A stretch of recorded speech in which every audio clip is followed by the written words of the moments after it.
నమస్తే, welcome to our channel. నేను సిరి.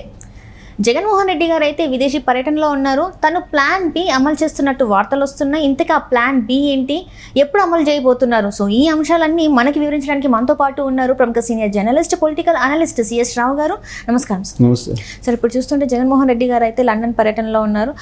కాకపోతే ఏంటంటే తను ఇప్పుడు ప్లాన్ బి అమలు చేయబోయే అవకాశాలు ఉన్నాయి, చేస్తారని చెప్పేసి కొన్ని వార్తలు అయితే వస్తున్నాయి. ఇందులో ఎంతవరకు వాస్తవం ఉంది? ఒకవేళ ప్లాన్ బి అమలు చేస్తే అది ఎప్పుడు చేసే అవకాశం ఉందంట?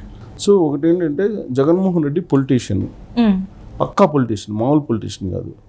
ఆయన ఏది ఆలోచించినా కానీ మొత్తం రాజకీయ కోణంలో నుంచి ఆలోచిస్తాడు. పక్తు రాజకీయవేత్తగానే వ్యవహరిస్తూ ఉంటాడు. సో ఆయన లండన్లో ఉన్నా, తాడేపల్లిలో ఉన్నా, బెంగళూరులో ఉన్నా, ఎక్కడున్నా కానీ ఆయన ఆలోచించేది రాజకీయాలే. అక్కడి నుంచి ఏం ఆపరేట్ చేస్తున్నాడు లండన్ నుంచి అనేది గత కొంతకాలంగా రకరకాల చర్చలు జరుగుతున్నాయి. కొంతమంది ఈవీఎంలు సంబంధించినటువంటి వ్యవహారం ఏదైనా చూస్తున్నాడా ఇజ్రాయెల్ తోటి, అసలు ఆయన ఇజ్రాయెల్ వైపు ఎందుకు, నెదర్లాండ్లో ఎందుకు ఆయన ల్యాండ్ అయ్యాడు లండన్ అని చెప్పి ఇలాంటివన్నీ కూడా వినిపించినాయి. అయితే ప్లాన్ బి ఏంటి, అసలు ఆయన ఒకవేళ అధికారంలో రాకపోతే ప్లాన్ బి ఏంటి అనే దాని మీద ఎక్కువ కాన్సన్ట్రేషన్ చేశాడు అనేది ఈ మధ్యకాలంలో 2 days నుంచి వినిపిస్తున్నటువంటి క్రమంలో నాకు గురువారం రోజు ఒక సీనియర్ మోస్ట్ పొలిటీషియన్ నుంచి ఒక ఫోన్ కాల్ వచ్చింది. ఆయన పేరు నేను చెప్పను కానీ ఆయన ఫోన్ కాల్ వచ్చినప్పుడు నేను మాట్లాడినప్పుడు ఏంటి రావు గారు ఎలా ఉంది, పరిస్థితి ఎలా ఉంది, సర్వేలు ఏం చెప్తున్నాయి, ఇవన్నీ మాట్లాడారు. నేను చెప్పాను నాకు అనుభవం, నాకు నా అభిప్రాయం, అలాగే నా అంచనా, నేను అబ్జర్వ్ చేసింది ఆయనకి ఎక్స్ప్లెయిన్ చేసినప్పుడు కాదు సుమారుగా 70 వరకు వచ్చేటువంటి అవకాశం ఉంది, 70 వరకు వచ్చే అవకాశం ఉంది వైఎస్ఆర్ కాంగ్రెస్ పార్టీకి అనేది సత్తా మార్కెట్ చెప్తుంది అన్నట్టుగా మాట్లాడారు ఆయన. సత్తా మార్కెట్ అంటే ఏంటి? బెట్టింగ్లు కాసుకునేది. అక్కడ వాళ్ళు వేసేటువంటి అంచనాలను బట్టి ఈ మొత్తం కూడా ఈ బెట్టింగ్లు నడుస్తూ ఉంటాయి. వాళ్ళు ఏ విధంగా సేకరిస్తారు ఈ మొత్తం అంచనాలు ఏంటంటే, రకరకాలుగా సర్వే చేసేటువంటి వాళ్ళు, అలాగే సీనియర్ జర్నలిస్టులు వాళ్ళ అభిప్రాయాలు వాళ్ళన్నీ మొత్తం క్రోడీకరించి అల్టిమేట్గా ఒక అభిప్రాయానికి వస్తుంది సత్తా మార్కెట్. దాన్ని బట్టి ఈ బెట్టింగ్లు మారిపోతూ ఉంటాయి. ఫస్ట్లో ఏంటి, పోలింగ్ జరిగినటువంటి 2వ రోజు ఏంటి అంటే అసలు బెట్ కాయడానికి ముందుకు రానటువంటి పరిస్థితి వైఎస్ఆర్ కాంగ్రెస్ పార్టీ వాళ్ళు కొంతమంది. వీళ్ళు తెలుగుదేశం వాళ్ళు బెట్టింగ్ రెడీ అయినా అని అంటే చాలామంది ముందుకు రానటువంటి పరిస్థితి. ఎప్పుడైతే జగన్మోహన్ రెడ్డి ఐపాక్ ఆఫీస్కి వెళ్ళి ఐపాక్ ఆఫీస్లో 2019 కంటే కూడా మెరుగైనటువంటి ఫలితాలు రాబోతూ ఉన్నాయి, జూన్ 4వ తారీఖున దేశం మొత్తం కూడా ఆంధ్రప్రదేశ్ వైపు చూసి ఎలాగ ఫలితాలు ఉంటాయి అన్నట్టుగా మాట్లాడారు. ఆ రోజు నుంచి యాక్టివ్ కావటం మొదలుపెట్టారు వైఎస్ఆర్ కాంగ్రెస్ పార్టీ వాళ్ళు. మొదలుపెట్టడంతో వాళ్ళ వైపు నుంచి బెట్టింగ్ కాసే వాళ్ళు ముందుకు వచ్చారు.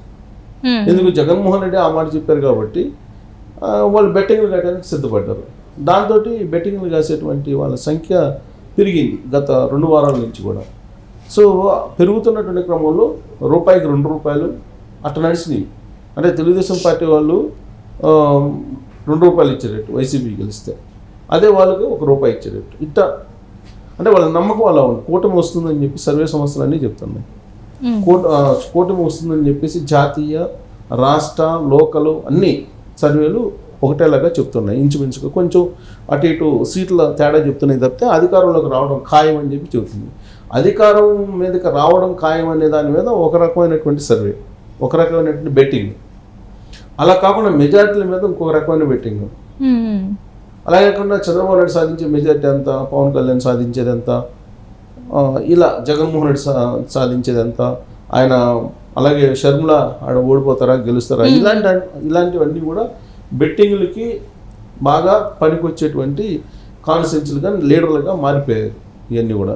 సో సత్తా మార్కెట్లో ఏంటంటే ఇవన్నీ కూడా వస్తాయి. సత్తా మార్కెట్ అంటే వెరీ సింపుల్, అదొక మనం మామూలుగా సండే మార్కెట్ అలా అంటావా, అందరూ వచ్చేసి ఒక చోట పెట్టి మార్కెటింగ్ చేసుకుంటారు కదా. సత్తా మార్కెట్ అంటే అన్ని గ్రూప్ ఆఫ్ సర్వేలు అన్నీ కూడా అక్కడికి వచ్చి వస్తాయి.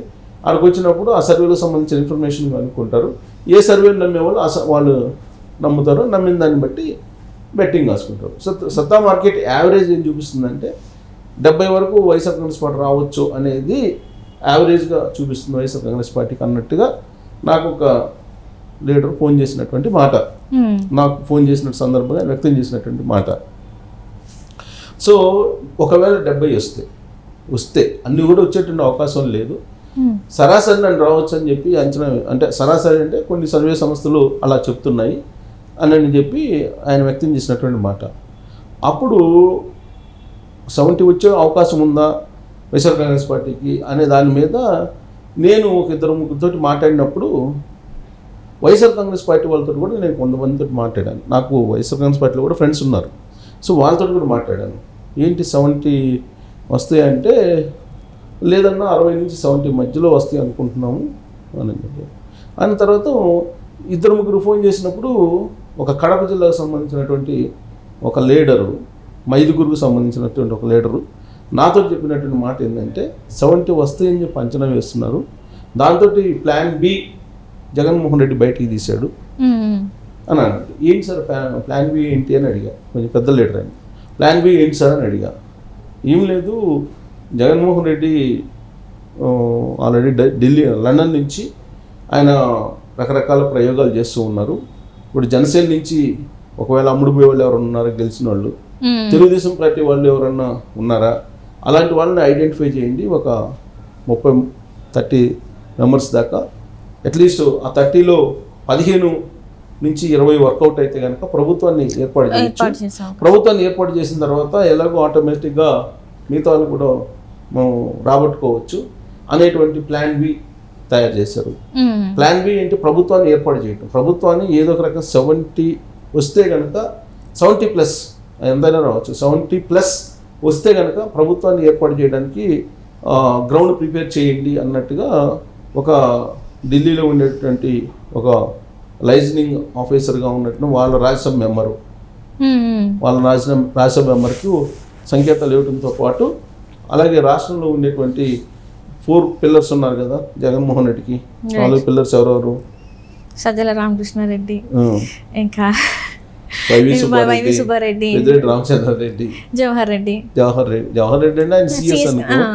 సో అక్కడ సజ్జల వీళ్ళ ఒక 4 పిల్లర్స్ ఉన్నారు కాబట్టి ఆ 4 పిల్లర్స్కి అప్పచెప్పేస్తే ఈ 4 పిల్లర్స్ కలిసి రకరకాల ప్రయత్నాలు చేస్తున్నారు. ఇప్పటికే కొంతమంది జనసేన అలాగే తెలుగుదేశం పార్టీకి సంబంధించినటువంటి ఎస్సీ కాన్స్టిట్యున్సీలో ఉండేటువంటి వాళ్ళు, అలాగే బీసీ కాన్స్టిట్యున్సీలో ఉన్న వాళ్ళతో పాటు ఓసీ కాన్స్టిట్యున్సీలో ఉండేటువంటి వాళ్ళు ఒకళ్ళిద్దరిని కూడా టచ్ చేశారు అనేది ఇప్పుడు సర్క్యులేట్ అవుతున్నటువంటి లేటెస్ట్ న్యూస్.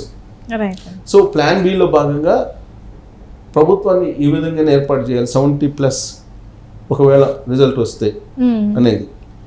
సో ఆ తర్వాత ప్లాన్ సి ఏంటి? ప్రభుత్వాన్ని ఏర్పాటు చేసిన తర్వాత ఆ ఇతర తెలుగుదేశం పార్టీ నుంచి కానీ లేదా బీజేపీ నుంచి కానీ లేదా జనసేన నుంచి కానీ వచ్చేటువంటి వాళ్ళే ఎవరైనా ఉంటే వాళ్ళని తీసుకోవటం, లేదంటే ఆల్రెడీ వల్లభనేని వంశీ, కొడాలి నాని, కరణం బలరామకృష్ణమూర్తి, తర్వాత మద్దాల గిరిని ఏ విధంగా అయితే చేశారో 2019లో తెలుగుదేశం పార్టీ నుంచి గెలిచినటువంటి 4 ఏ విధంగా అయితే వైఎస్ఆర్ కాంగ్రెస్ పార్టీలోకి పెట్టుకున్నారో ఆ విధంగా పెట్టుకొని ప్లాన్ సిని అమలు చేయాలి అనేది ఒకటి లండన్ నుంచి ఆపరేట్ చేస్తున్నారు.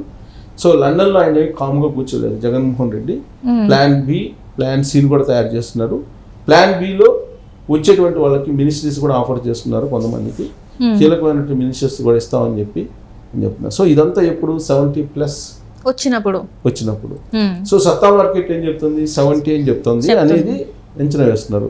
కానీ సర్వేలు ఏం చెప్తున్నాయి? 40 నుంచి వచ్చే అవకాశం లేదని చెప్తున్నాయి ఎక్కువ సర్వేలు. కొన్ని సర్వేలు ఏంటంటే 60 to 70 రావచ్చు అని చెప్తున్నాయి. ఒకవేళ 70+ కనుక వస్తే, 70+ అట్ట కనుక వస్తే ప్రభుత్వాన్ని ఏర్పాటు చేయడానికి ప్లాన్ బి అనేది చాలా వేగంగా లండన్ నుంచి జగన్మోహన్ రెడ్డి ఆపరేట్ చేస్తున్నారు అనేది వినిపిస్తుంది. దాంట్లో భాగంగానే ఈ గొడవలు ఇవన్నీ కూడా గందరగోళం వచ్చేస్తున్నాయి. సో ఆ గొడవల వైపు అందరూ కాన్సన్ట్రేషన్ చేశారు. కానీ ఈ ప్లాన్ బి గురించి జగన్మోహన్ రెడ్డి దాని గురించి ఎవరో కాన్సన్ట్రేషన్ చేయలేదు. కాబట్టి ఈ ప్లాన్ బి గురించి ఆలోచించండి అని చెప్పి నాకు మైదుకూరుకు సంబంధించి ఒక సీనియర్ లీడర్ నాకు చెప్పినటువంటి మాట. ప్లాన్ బి ఆపరేట్ చేస్తున్నాడు. ఆ ప్లాన్ బి గురించి మరి తెలుగుదేశం జనసేన తెలుసో లేదో ఒకసారి మీరు కూడా అలర్ట్ చేయండి అని చెప్పి నాకు కూడా సలహా ఇచ్చాడు ఆయన. నేను అలర్ట్ చేసేది ఏంటి సార్, నేను వీడియో అయితే చేసుకుంటాను, వాళ్ళు చూసుకుంటారు. నేను మీ పార్టీ అఫ్లైడ్ కాదు కదా, నేను జర్నలిస్టు, మీరు చెప్పారు సమాచారాన్ని, నేనైతే ఒక వీడియో చేసి సమాచారాన్ని అయితే నేను పబ్లిక్ డొమైన్లో పెడతాను. ఇంకా వాళ్ళ ఇష్టం, ఆ పార్టీలు వాళ్ళు చేసుకుంటారా, లేకపోతే ప్లాన్ బి ఈయన వర్కౌట్ చేసుకుంటారో దాన్ని ఆపుతారో అది వాళ్ళ ఇష్టం అని చెప్పి నేను చెప్పాను. అప్పుడు ఓకే సార్ ఆ పని చేయండి, నాకున్న ఇన్ఫర్మేషన్ అయితే అది అని చెప్పి ఆయన నాకు ఫోన్లో వివరించినటువంటి మాట. Right sir, right. Thank you so much.